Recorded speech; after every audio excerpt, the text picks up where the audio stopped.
সুপ্রভাত বন্ধুরা। আমি কারণে অকারণে শিপ্রা বলছি। আজ আমার বাড়ির সবচেয়ে শান্তি এবং আনন্দের জায়গা থেকে আজকের ব্লগটা আমি শুরু করছি। তোমরা দেখতে থাকো। তোমরা সবাই কেমন আছো? আমি ভালো আছি। দেখতে থাকো। আজ আবার একটু তাড়াহুড়ো আছে, তোমাদের সব বলবো। কিসের তাড়াহুড়ো, কেন তাড়াহুড়ো, তোমাদের সব বলবো।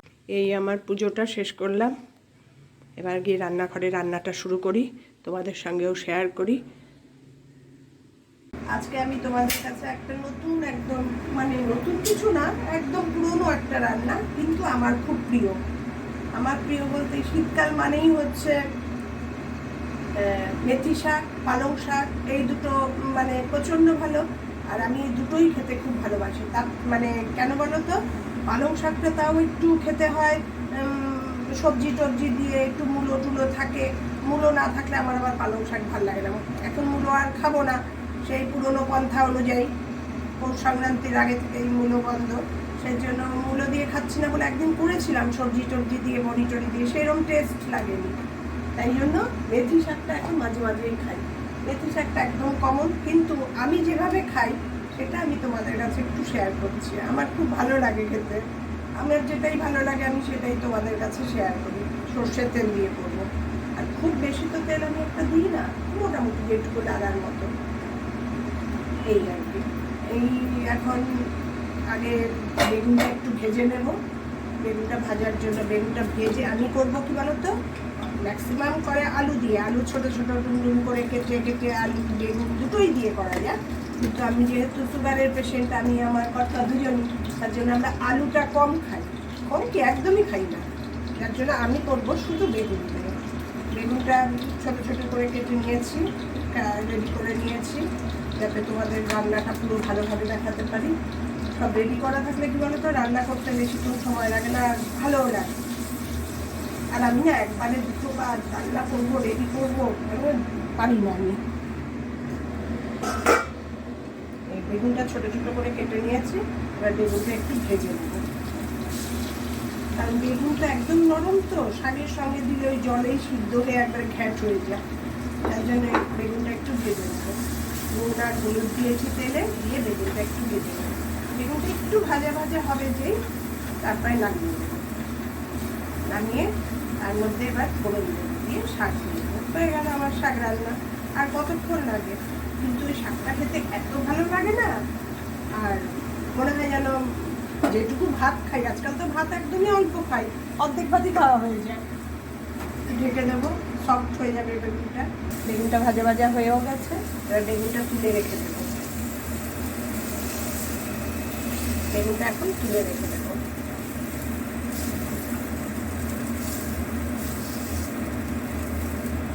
এই শাক হলে আর বেগুন সঙ্গে থাকলে, যারা বেগুন খেতে পারো না, অ্যালার্জি তাদের একটু মুশকিল, কিন্তু নাহলে বেগুনটা ম্যাক্সিমাম সবাই ভালোবাসে। এবার আর কিছুই লাগে না সেরকম। এবার এর মধ্যে এবার দেবো হচ্ছে শুকনো লঙ্কা ফোড়ন। শুকনো লঙ্কা ফোড়নটা কিন্তু মাস্ট। শুকনো লঙ্কা ফোড়ন তোমার দিতেই হবে, নাহলে গন্ধটাই আসে না। শুকনো লঙ্কা ফোড়ন দেবো, আর দেবো হচ্ছে একটু পাঁচফোড়ন। পাঁচফোড়ন তার সঙ্গে একটু মেথি দেবো। কারণ কি বলতো, মেথি বেশি দিলে তো আবার পুড়ে যাবে, কিন্তু মেথির গন্ধটা খুব ভালো লাগে। মেথি শাক তো, মেথির গন্ধটা খুব ভালো লাগে, এই জন্য মেথিটাও দেবো একটু। পাঁচফোড়নটা দেবো একটুখানি মেথি দেবো, মেথি বেশি না, একটু, জাস্ট একটু গন্ধ হওয়ার জন্য। মেথিটা দিয়ে একটু যেই ভাজা ভাজা হবে, একটু ভাজা ভাজা হবে, শাকটা ফোড়নের একটা সুন্দর গন্ধ বেরোচ্ছে, লঙ্কাটাও একটু কালচে কালচে ভাব হয়েছে। এই রান্নাগুলো কি বলতো, যারা পুরনো ঘরণী আমাদের নতুন, তাদের কোনো ব্যাপার না, কিন্তু যারা নতুন নতুন আর কি সংসার করতে এসছো, মা করেছে কোনোদিন এসবের মধ্যে যখন যাওনি, অথচ খেতে ভালোবাসো, তাদের খুব হেল্প হবে এই রান্নাটা। আমরা যারা পুরনো, তাদের তো এগুলো খেয়ে খেয়ে অভ্যাস, তাদের কাছে এটা কিছু ব্যাপারই না। সেই জন্যই আমার ভিডিওটা করে দেখানো, কারণ বন্ধু তো আমার সব রকমই আছে। কারণ আমি কালকে ভিডিওতে বলেছি আমার বয়স হলেও আমি তরুণ, মানে আমার মনটা খুব খুশি, ভালো লাগে আমার, হই হই আনন্দ।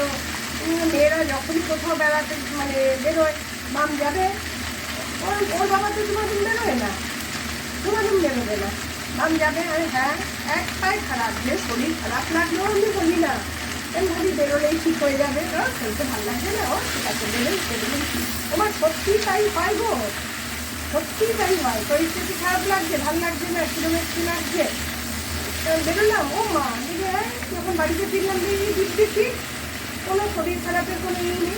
দেখো এক আধি শাক করেছি, দেখে মনে হচ্ছিল কতটুকু হয়ে গেল, এরপরে যখন আর একটু ভাজবো একদম একটু হয়ে যায়।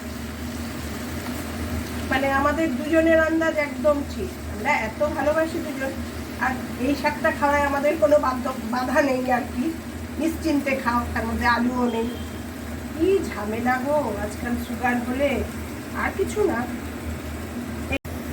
এবার আমি বেগুনগুলো ভাজা করে রেখেছি, যে ওগুলো এবার দিয়ে দেবো। 2 মিনিটে হয়ে যায় গো, পেছন ঘুরতেই হয়ে যায়, কতক্ষণ লাগে, বেশিক্ষণ লাগে না এই রান্নাটা করতে। এবার বেগুনটা দিয়ে দিয়েছি, বেগুনটা একটু ভাজা হবে, মানে এই শাকের সঙ্গে আর কি, এমনি তো বেগুন ভাজাই। আর আমি তো কিছুক্ষণ তোমাদের গল্পই করেছি কতদিন আগে, 2 দিন আগের রান্নায়, যে স্ট্যান্ডিং টাইমে আমি রাখি, ওই স্ট্যান্ডিং টাইমে রাখতে গিয়ে আমার বেগুন একদম ভাজা হয়েছে। আমি তো এখন সঙ্গে করেই নামাবো না, ওই রেখে দেবো কিছুক্ষণ, তারপরে এসে নামাবো, তার মধ্যে একদম বেগুন পাট হয়ে গেল।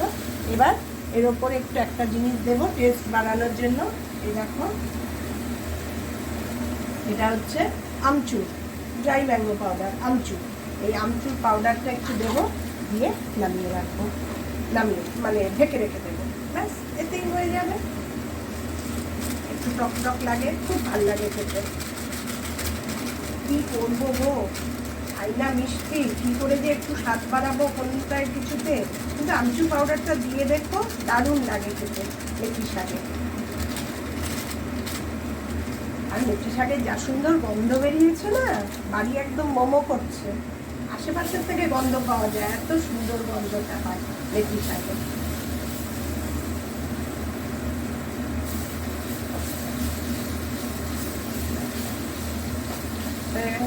এবার ঢেকে রেখে দেবো, থাকবে মিনিট 15-20 ঢেকে রেখে দেবো, আবার মেথি শাক কমপ্লিট। খেয়ে দেখো তোমরা। সকালে আমি আজকে তোমাদের বলছিলাম না, আজকে আমার একটু ব্যস্ততা, কেন এই যে দেখো আমার সোনা এসে গেছে। আজকে ওর স্কুল ছুটি, তো ওদের স্কুলে আজকে উল্লাস বলে একটা ইভেন্ট হয়, এর জন্য সব জুনিয়র ক্লাসদের ছুটি দিয়েছে। এই জন্য সকালবেলা, আজকে ফ্রাইডে, মাম পাপার অফিস যাওয়া, এই জন্য চলে এসছে সকালবেলা। আর আমি কি করি বলো তো, ও যখন আসে আমি সমস্ত কাজ সেরে ওর সঙ্গেই টাইম দেওয়ার জন্য চেষ্টা করি, কারণ বাড়িতে তো সারাক্ষণ একাই থাকে, হয় ড্রয়িং করে, নালে মা সব পাজল কিনে দিয়েছে, সেই পাজলগুলো দিয়ে বানায়, খেলে, এইসব করে, এই আর কি করে ওর সময় কাটে। আর আমি এর জন্য আমার কাছে আসলে পরেই আমি সমস্ত কাজ সেরে ওর সঙ্গে খেলা আরম্ভ করে দিই। খেলোয়াড় এসে গেছে আমার, খেলার সাথী, এই সাইকেল চালাবে ঘরে ওপর নিচ, কখনো চায়ের দোকান, কখনো সাইকেল নিয়ে ফুলওয়ালা ফুল, ওই যে সাইকেলে করে ফুল বিক্রি করে, ফুলওয়ালা যায়, ওই ফুলওয়ালা এই সব করে, আর আমি পেছন ঘুরতে থাকি ওর সঙ্গে। আমার তো কাজ হচ্ছে ওর সঙ্গে ঘোরা, ওর সঙ্গে পাহারা দেওয়া। আর স্কুলে ওদের যে ইভেন্ট হয়, ইভেন্টে সব ক্লাসকে সবসময় ইনভাইট করে না, প্রচুর স্টুডেন্ট তো ওদের, প্রচুর স্টুডেন্ট, যার ফলে কি হয়, মানে এত স্টুডেন্টকে অ্যারেঞ্জমেন্ট করা, তার সঙ্গে একজন করেও যদি পেরেন্টস যায় তাহলেও মুশকিল হয়ে যায়। সেই জন্যই সব স্টুডেন্টদের ডাকে না ইভেন্টে। বড় স্কুল তো, এই যে ধরো তুমি এক একটা ক্লাসে 5টা করে সেকশন, তার মধ্যে আবার 40 জন করে যদি পার সেকশানে হয়, আবার ওদের তো মর্নিং আফটারনুন আছে না, মর্নিংয়ে যা আফটারনুনেও ঠিক তাই, অটোমেটিক প্রচুর স্টুডেন্ট, এই করেই দিন যায়। দেখো কি দুষ্টুমি করছে, একটা ননস্টপ আমি ওর সঙ্গে বসে থাকতে পারি না, জানো না। এতক্ষণ ড্রয়িং করছিল খাটের ওপর বসে, ড্রয়িং হয়ে গেল, এখন সাইকেল নিয়ে লাফালাফি। ঠিক আছে, আজ আর আমি কতক্ষণ তোমাদের সঙ্গে গল্প করতে পারবো আমি জানি না। আমার ভিডিও মনে হচ্ছে আজকে এখানেই শেষ হবে। যদি ভালো লেগে থাকে তাহলে লাইক করে দিও, আর আমার চ্যানেলটাকে ফলো করে দিও। আমি যা নতুন ভিডিও দেব সেটাই তোমরা পেয়ে যাবে। বাবান টাটা করে দাও।